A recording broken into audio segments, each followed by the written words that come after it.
خوش آمدید۔ آج ہم اردو زبان کی گہرائیوں میں اتر رہے ہیں۔ خاص طور پر ایک ایسے پہلو پر بات کریں گے جو ہماری روزمرہ کی گفتگو اور تحریر کی بنیاد ہے، یعنی زمانہ ماضی، گزرا ہوا وقت۔ جی بالکل۔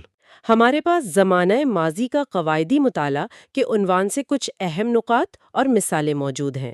تو آج کوشش یہ ہوگی کہ نہ صرف یہ جانیں کہ ماضی کی کون سی قسمیں ہیں، بلکہ یہ سمجھیں کہ یہ زمانے مطلب بیان کے انداز اور معنی پر کیسے اثر ڈالتے ہیں۔ یقیناً، اور یہ بہت اہم ہے۔ کسی بھی زبان میں زمانوں پر گرفت، خاص طور پر ماضی کی ان الگ الگ شکلوں پر، وہ زبان کی روح کو سمجھنے جیسا ہے۔ اچھا؟ جی، یہ صرف گرامر کے اصول نہیں ہیں، یہ وہ اوزار ہیں جن سے ہم اپنے تجربات، اپنی کہانیاں، اپنے خیالات زیادہ واضح طور پر، زیادہ مؤثر، خوبصورتی سے بیان کر سکتے ہیں۔ صحیح۔ جیسا کہ آپ نے کہا، مواد میں بھی اشارہ ہے، جملے میں فعل ہی ہمیں وقت کا پتہ دیتا ہے، اور ماضی کی یہ مختلف شکلیں اس وقت کی تصویر کو زیادہ مکمل، زیادہ واضح بناتی ہیں۔ تو آئیے بالکل شروع سے شروع کرتے ہیں۔ بنیاد ہے فعل، یعنی کام، اور اس کا وقت۔ جی ہر جملے میں کوئی نہ کوئی کام ہو رہا ہوتا ہے، اور وہ کام یا تو گزرے ہوئے وقت میں ہوا، جو ماضی ہے، یا ابھی ہو رہا ہے، حال، یا پھر آنے والے وقت میں ہوگا، مستقبل۔ آج تو ہماری ساری توجہ ماضی پر ہے۔ درست فرمایا آپ نے، اور فعل کی شکل ہی اس وقت کی نشاندہی کرتی ہے۔ یہ چھوٹی بات نہیں، یہ واضح بات چیت اور اچھی کہانی سنانے کے لیے سمجھیں کہ کنجی ہے۔ فعل گویا وقت کا ایک نقش بن جاتا ہے لفظوں میں۔ چلیں تو پھر ماضی کی پہلی قسم دیکھتے ہیں، شاید سب سے عام قسم، ماضی مطلق۔ جو مواد ہمارے پاس ہے وہ بتاتا ہے کہ یہ وہ فعل ہے جس سے گزرے ہوئے زمانے میں کسی کام کا کرنا یا ہونا معلوم ہو، مطلب سیدھا سادہ۔ جی بالکل سیدھا۔ جیسے مثالیں ہیں، مہمانوں نے کھانا کھایا، یا وہ کاکی کی کوٹری کی طرف چلی۔ ان مثالوں میں کھایا اور چلی، یہ فعل ماضی مطلق ہیں۔ یہ بس اتنا بتا رہے ہیں کہ کام ماضی میں مکمل ہو گیا، ختم۔ ہاں، اور کچھ اور مثالیں بھی ہیں جو ہم دیکھ رہے ہیں۔ آپ کے ایک صحابی کنویں کے مالک سے ملے، بھتیجے کے نام انہوں نے ساری جائیداد لکھ دی۔ جی تمام قوموں کے لوگوں نے ان کا استقبال کیا۔ ان سب میں افعال ملے، لکھ دی، استقبال کیا، یہ سب ماضی مطلق ہیں۔ ایسا لگتا ہے یہ بس ایک فیکٹ بتا رہا ہے، کوئی اضافی تفصیل نہیں ہے۔ آپ نے بہت اہم نکتہ اٹھایا۔ اسے مطلق یعنی آزاد یا ایبسولوٹ کہنے کی ایک وجہ یہی ہے۔ اچھا؟ جی، کیونکہ یہ کسی اور ماضی کے واقعے یا وقت کے حوالے کے بغیر اپنے طور پر ایک مکمل عمل کو ظاہر کرتا ہے۔ یہ صرف بتاتا ہے کہ کام ماضی میں ہوا، یہ نہیں بتاتا کب ہوا یا کسی دوسرے ماضی کے کام کے مقابلے میں پہلے ہوا یا بعد میں ہوا۔ یہ ماضی کی سب سے بنیادی، سب سے سیدھی شکل ہے۔ اس کی خوبی اس کی یہی براہ راست رپورٹنگ ہے۔ جیسے خبروں کی سرخیوں میں ہوتا ہے نا، زلزلہ آیا، ٹیم میچ جیت گئی۔ اچھا، تو یہ اس کی سادگی ہے، براہ راست ہونا۔ لیکن زبان ہمیشہ اتنی سیدھی تو نہیں ہوتی نا؟ نہیں، بالکل نہیں۔ ماضی میں اکثر واقعات ایک ترتیب میں ہوتے ہیں، یا کوئی کام کسی دوسرے کام سے بہت پہلے ہو چکا ہوتا ہے۔ ایسے میں کیا ہوتا ہے؟ یہیں پر شاید ماضی کی دوسری قسم آتی ہے۔ بالکل صحیح۔ جب ہمیں ماضی میں اور گہرائی میں جانا ہو یا یہ بتانا ہو کہ کوئی کام ماضی کے کسی دوسرے واقعے یا وقت سے بھی پہلے مکمل ہو گیا تھا، تو ہم ماضی بعید کا استعمال کرتے ہیں۔ ماضی بعید، بعید یعنی دور کا؟ جی، بعید کا مطلب ہے دور کا، تو یہ گویا دور کا ماضی ہے۔ ہمارے پاس جو مواد ہے اس میں ایک بڑی دلچسپ مثال ہے اس کی۔ جب سے میں اس جزیرے میں آیا تھا، انڈے نہیں کھائے تھے۔ ہاں، یہ بہترین مثال ہے۔ یہاں صاف لگ رہا ہے کہ انڈے نہ کھانے کا عمل ماضی کے ایک خاص واقعے یعنی جزیرے میں آنے سے بھی پہلے کی بات ہے۔ جی ہاں، کھائے تھے یہاں ماضی بعید ہے۔ یہ بتا رہا ہے کہ ایک ماضی، جزیرے میں آنا، سے بھی پہلے ایک حالت، انڈے نہ کھانا، مکمل ہو چکی تھی۔ ہمارا ماخذ بھی یہی کہتا ہے کہ اس فعل سے ظاہر ہے کہ کام گزرے ہوئے وقت میں بہت پہلے پورا ہو چکا تھا۔ تو یہ ماضی کے اندر ایک اور ماضی کی تہ ہے۔ بالکل، ایک پرت سمجھ لیں۔ یہ ماضی کے اندر واقعات کی ترتیب دکھاتا ہے، یہ بتاتا ہے کہ کون سا کام پہلے ہی ہوا۔ اور مثالیں بھی ہیں۔ حضرت محمد نے اپنی ایک بیٹی بی بی رقیہ کا نکاح حضرت عثمان سے کر دیا تھا، یعنی یہ کام ماضی میں کسی وقت مکمل ہو چکا تھا۔ جی، ہو چکا تھا۔ باجے والے دھوبی چاہر بھی کھا چکے تھے۔ اس جملے سے ایسا لگتا ہے کہ شاید جب کوئی اور واقعہ ہوا اس سے پہلے یہ لوگ کھانا کھا چکے تھے۔ بالکل درست، یہی ماضی بعید کا کام ہے، ترتیب قائم کرنا، بتانا کہ کون سا کام پہلے ہی ہوا۔ دوسری مثالیں بھی دیکھیں، ان کے شوہر کو مرے ہوئے ایک زمانہ گزر گیا تھا، جی، اور بدھرام اور روپا دونوں ہی انہیں سزا دینے کا تصفیہ کر چکے تھے۔ ان سب میں فعل کی ساخت پر غور کریں، کر دیا تھا، کھا چکے تھے، گزر گیا تھا، کر چکے تھے۔ ہاں، ان سب میں فعل کی ساخت میں ایک خاص بات نظر آ رہی ہے۔ ایسا لگ رہا ہے جیسے فعل کی ایک خاص شکل کے ساتھ تھا، تھی یا تھے جڑ رہا ہے۔ کیا یہی اس کی پہچان ہے؟ کیا بات ہے! عمدہ مشاہدہ۔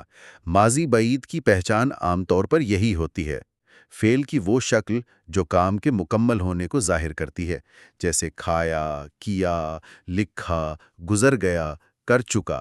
اس کے ساتھ فاعل کی جنس اور تعداد کے مطابق تھا، تھی، تھے یا تھیں استعمال ہوتا ہے۔ اچھا، یہی ساخت ماضی مطلق کھایا اور ماضی بعید کھایا تھا میں واضح فرق پیدا کرتی ہے۔ ماضی بعید ماضی کی تصویر کو زیادہ تفصیلی، زیادہ واضح بنا دیتا ہے، گویا ماضی کے واقعات کو ایک ٹائم لائن پر سجا رہا ہو۔ یہ بتاتا ہے جب ایکس ہوا، وائی پہلے ہی ہو چکا تھا۔ یہ فرق تو واقعی بہت اہم ہے۔ تو ماضی مطلق یعنی کام مکمل ہوا، ماضی بعید یعنی کام ماضی میں کسی اور وقت سے بھی پہلے مکمل ہو چکا تھا۔ جی، لیکن ان کاموں کا کیا جو ماضی میں مکمل نہیں ہوئے تھے بلکہ جاری تھے؟ جیسے اگر میں کہوں کہ کل جب آپ آئے میں کتاب پڑھ رہی تھی، یہاں کام مکمل نہیں ہوا تھا، چل رہا تھا۔ آپ نے بالکل صحیح پہچان کی۔ یہ ماضی کی تیسری قسم ہے جس کا ذکر ہمارے ماخذ میں ہے، ماضی استمراری۔ استمراری، جی، استمرار کا مطلب ہے جاری رہنا، کنٹینیوٹی۔ تو یہ وہ فعل ہے جو گزرے ہوئے زمانے میں کسی کام کے جاری رہنے کو ظاہر کرتا ہے۔ ماخذ کہتا ہے ہر کام گزرے ہوئے وقت میں جاری تھا۔ مواد سے مثالیں دیکھتے ہیں۔ بوڑھی کاکی بیٹھی ہوئی کھانا کھا رہی تھیں، یہاں کھا رہی تھیں صاف بتا رہا ہے کہ کھانے کا عمل ماضی میں اس وقت جاری تھا۔ یہ ایک منظر پیش کر رہا ہے۔ جی ہاں، بالکل۔ یہ منظر کشی ہی ماضی استمراری کا ایک بہت اہم کام ہے۔ یہ پس منظر میں جاری عمل بتاتا ہے یا ایسی کیفیت بیان کرتا ہے جو ماضی میں کچھ وقت تک جاری رہی۔ یہ پڑھنے والے یا سننے والے کو اس لمحے میں لے جاتا ہے، انہیں اس چلتے ہوئے کام کا حصہ بنا دیتا ہے۔ ہمارے پاس مزید مثالیں ہیں۔ میں اس آواز کو اپنا وہم سمجھ رہا تھا۔ دادی کی مایوسی بڑھتی جا رہی تھی۔ جی، کہانی سنانے والا بالکل اوٹ پٹانگ باتیں کر رہا تھا۔ ان سب میں فعل کی ساخت رہا تھا، رہی تھی، رہے تھے وغیرہ نظر آ رہی ہے۔ یہ کام کے جاری ہونے کا پتہ دے رہی ہے۔ بالکل۔ یہ ساخت ہی ماضی استمراری کی پہچان ہے۔ یہ ماضی مطلق کھایا، کام مکمل، یا ماضی بعید کھایا تھا، کام پہلے مکمل کے برعکس ماضی میں کام کے دورانیے یا جاری رہنے پر زور دیتا ہے۔ اچھا، اس سے ماضی میں حرکت اور زندگی کا احساس پیدا ہوتا ہے۔ ذرا فرق دیکھیں، اس نے خط لکھا، ماضی مطلق، ایک مکمل حقیقت، ایک رپورٹ، بمقابلہ وہ خط لکھ رہا تھا، ماضی استمراری، ایک جاری عمل کا تصور، ایک منظر۔ ہاں، یہ فرق واضح ہے۔ ماخذ میں دو اور مثالیں ہیں۔ روپا آنگن میں پڑی سو رہی تھی اور روپا بیٹھی یہ روحانی نظارہ دیکھ رہی تھی۔ سو رہی تھی اور دیکھ رہی تھی۔ یہ بھی ماضی میں جاری کاموں کی بہترین مثالیں ہیں۔ یہ سننے والے کے ذہن میں فوراً ایک تصویر بنا دیتی ہیں۔ آپ نے درست کہا، یہ تصویر کشی بہت اہم ہے۔ ماضی استمراری اکثر کہانیوں میں منظر قائم کرنے کے لیے استعمال ہوتا ہے، یا جب ایک جاری عمل کے دوران کوئی دوسرا واقعہ پیش آتا ہے جو اکثر ماضی مطلق میں بیان ہوتا ہے۔ جیسے وہ سڑک پار کر رہا تھا جب گاڑی نے اسے ٹکر ماری۔ یہاں کر رہا تھا پس منظر کا جاری عمل ہے، اور ٹکر ماری وہ واقعہ ہے جو اس دوران ہوا۔ سمجھ گئی۔ تو اب ہم نے ماضی کی ان تینوں شکلوں کو دیکھ لیا۔ ماضی مطلق کام ہوا، ماضی بعید کام پہلے ہو چکا تھا، اور ماضی استمراری کام ہو رہا تھا۔ یہ جاننا واقعی دلچسپ ہے کہ صرف فعل کی شکل بدلنے سے معنی اور تاثر میں کتنی باریکی آ جاتی ہے۔ جی بالکل۔ مہمانوں نے کھانا کھایا، ایک حقیقت۔ مہمان کھانا کھا رہے تھے، ایک منظر۔ اور مہمان کھانا کھا چکے تھے، ایک ترتیب۔ تینوں ماضی کے ہیں، لیکن تینوں بالکل مختلف کہانیاں سناتے ہیں۔ یقیناً، اور یہی اردو زبان کی خوبصورتی اور طاقت ہے۔ یہ ہمیں ماضی کو صرف بیان کرنے نہیں، بلکہ اسے محسوس کرانے، اس کی تہوں کو کھولنے اور واقعات کے آپسی تعلق کو واضح کرنے کے قابل بناتی ہے۔ یہ صرف یہ نہیں بتاتا کہ کیا ہوا، بلکہ یہ بھی بتاتا ہے کہ کیسے ہوا، کب ہوا، دوسرے واقعات کے مقابلے میں، یا اس وقت کیا ہو رہا تھا۔ تو اس سب کا ہمارے لیے کیا مطلب ہے؟ جو لوگ اردو بولتے، لکھتے یا پڑھتے ہیں، ان کے لیے ان زمانوں کی اہمیت کیا ہے؟ کیا یہ صرف گرامر کی کتابوں کی باتیں ہیں؟ نہیں، ہرگز نہیں۔ ان زمانوں پر عبور حاصل کرنا روزمرہ کی زندگی میں بھی اتنا ہی اہم ہے۔ پہلی بات تو یہ کہ اس سے لکھی ہوئی یا بولی جانے والی اردو کو گہرائی میں سمجھنے میں مدد ملتی ہے، چاہے وہ ادب ہو، خبریں ہوں یا عام بات چیت۔ آپ سمجھ سکتے ہیں کہ بولنے والا یا لکھنے والا ماضی کو کس زاویے سے پیش کر رہا ہے۔ صحیح۔ دوسری بات، یہ آپ کو اپنے خیالات، اپنے تجربات، اپنی کہانیاں زیادہ صفائی سے، زیادہ باریکی سے اور زیادہ اثر کے ساتھ بیان کرنے کے قابل بناتا ہے۔ صحیح وقت کے لیے صحیح فعل کا انتخاب آپ کی بات میں وزن پیدا کرتا ہے۔ سوچیں، اگر تاریخ کی کتابوں میں صرف ماضی مطلق استعمال ہوتا تو واقعات کی ترتیب اور ان کے اسباب و نتائج کو سمجھنا کتنا مشکل ہوتا۔ ماضی بعید اور ماضی استمراری تاریخ کو زندہ کر دیتے ہیں۔ یہ بہت اہم نقطہ ہے۔ گویا یہ صرف گرامر نہیں، بلکہ مؤثر بات چیت کا فن ہے۔ جی بالکل، صحیح اوزار کا صحیح جگہ پر استعمال، جیسے ایک پینٹر رنگوں کے شیڈز استعمال کرتا ہے، ویسے ہی ایک اچھا لکھنے یا بولنے والا ان زمانوں کے ذریعے اپنی بات میں گہرائی اور تاثر پیدا کرتا ہے۔ بالکل، یہ آپ کی زباندانی کو نکھارتا ہے۔ جب آپ کوئی کہانی سنا رہے ہوں یا کوئی واقعہ بیان کر رہے ہوں تو ماضی مطلق، بعید اور استمراری کا مناسب استعمال آپ کے بیان کو بے جان حقائق کے مجموعے سے ایک جیتی جاگتی تصویر میں بدل سکتا ہے۔ تو یہ تھی ہماری آج کی گفتگو ان 3 ماضی زمانوں پر جو ہمارے پاس موجود مواد میں بیان کیے گئے تھے۔ ہم نے مثالوں کے ساتھ ماضی مطلق، ماضی بعید اور ماضی استمراری کو دیکھا اور سمجھنے کی کوشش کی کہ یہ صرف تعریفیں نہیں ہیں، بلکہ معنی اور تاثر پیدا کرنے کے طاقتور ذرائع ہیں۔ یہاں ایک آخری نقطہ ذہن میں رکھنا ضروری ہے۔ جی؟ جو مواد ہم نے دیکھا، اس میں ان 3 بنیادی اقسام کا ذکر ہے، لیکن زبان ایک زندہ، بدلتی ہوئی حقیقت ہے۔